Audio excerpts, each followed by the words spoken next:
সেইখান থেকে আপনারা বেরিয়ে এসে আমাদের সাথে গা মিলিয়েছে, সেই জন্য নমস্কার। এগুলো আছে বলে তো বেঁচে আছে এখন।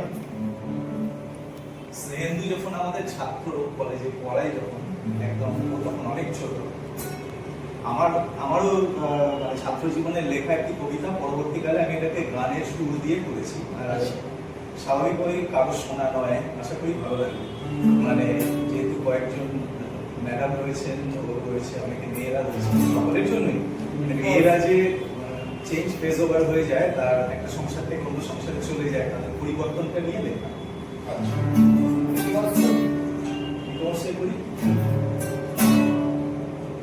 আর গানটার মুখবন্ধ হচ্ছে, আমার বাবা ডাক্তার ছিলেন, তো একটি বাচ্চা মেয়েকে নিয়ে ভদ্রলোক এসেছেন পেশেন্টের, বাচ্চাটার জন্যই হবে, আমার ঠিক খেয়াল নেই। লাল স্কার্ট পরে এসেছিল, আমার এখন মনে ফুটফুটে পুতুলের মতো একটু বাচ্চা, স্কার্টে একটা মিকি মাউস আঁকা ছিল, সেখান থেকে আমার কনসেপ্টটা লেখা। কালকে তোমার স্কার্টে ছিল মিকি মাউস আঁকা, আজকে তোমার শাড়ির গায়ে লতা পাতায় আঁকা। কালকে তোমার স্কার্টে ছিল মিকি মাউস আঁকা, আজকে তোমার শাড়ির গায়ে লতা পাতা আঁকা।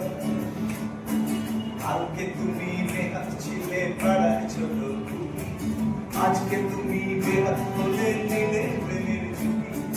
কালকে তুমি কারোর ছিলে, আজকে হলে